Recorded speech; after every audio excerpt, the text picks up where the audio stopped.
एक था तीरंदाज। उसका निशाना अचूक था। उसे अपनी निशानेबाजी पर बड़ा अभिमान था।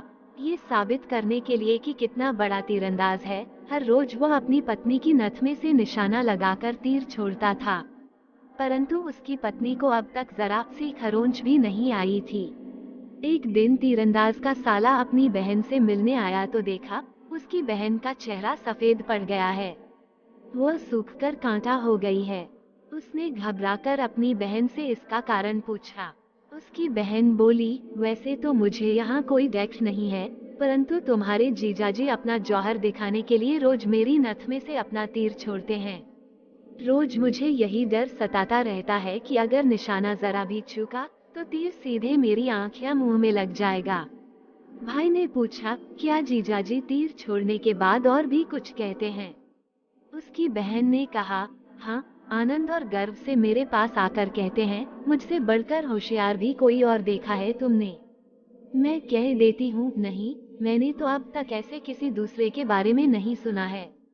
भाई ने बहन को समझाया, अब अगर पूछे तो कहना कि संसार में बहुत से लोग हैं जो तुमसे भी होशियार हैं। अगले दिन सफल निशाना लगाने के बाद तीरंदाज ने जब फिर से अपना प्रश्न दोहराया, तो पत्नी ने अपने भाई के सिखाए अनुसार का दिया।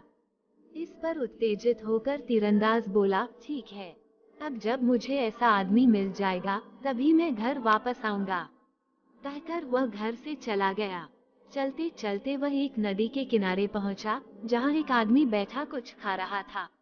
उसके पास जाकर तीरंदाज ने पूछा, भाई, तुम कौन हो और कहाँ जा रहे हो? उस आदमी ने कहा, मैं एक पहलवान हूँ। कुश्ती लड़ने और वजन उठाने में मेरी बराबरी कोई नहीं कर सकता। अब तक मैं समझता था कि मेरे समान चतुर और गुणवान कोई नहीं है, पर किसी ने मुझे बताया कि मुझसे भी अधिक होशियार एक तीरंदाज है। ऐसा अचूक निशाना लगाता है कि उसकी पत्नी की नथ में से तीर पार हो जाता है। पत्नी को जरा भी नुकसान नहीं पहुंचता। मैं उसी तीरंदाज को खोजने निकला हूँ। तीरंदाज ने कहा, मैं ही वह तीरंदाज हूँ। मैं भी तुम्हारी तरह अपने जैसे किसी होशियार आदमी की खोज में निकला था। आओ, आगे चले, शायद और भी कोई होशियार आदमी मिल जाए। दोनों वहां से आगे चले, तो एक चौराहे पर उन्हें एक आदमी मिला।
स्थान पर खड़ा कर दिया जहां हंडा छिपा था। यहाँ छिपाया गया है हंडा।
रात राक्षस को राजा के सामने पेश किया गया। राजा ने डांटकर उससे पूछा, हमारे मना करने पर भी तूने उन लोगों को धन दिया, बता तुझे क्या सजा दी जाए। राक्षस हाथ जोड़कर बोला, वे साधारण मानव नहीं हैं, वे आपको भी नहीं छोड़ेंगे। आगे राजा कुछ कहता, इससे पहले ही वह डाल जिस पर तीनों बैठे थे टूट गई और ये तीनों एक के बाद एक सीधे राजा के सिर पर गिरे। राक्षस समझे ये लोग आकाश से उतरे हैं। अब तो राक्षसों का राजा भी घबरा गया। उधर ये तीनों भी मन ही मन घबरा गए, पर जानते थे अगर जरा भी घबराहट दिखाई तो राक्षस में कच्चा चबा जाएंगे।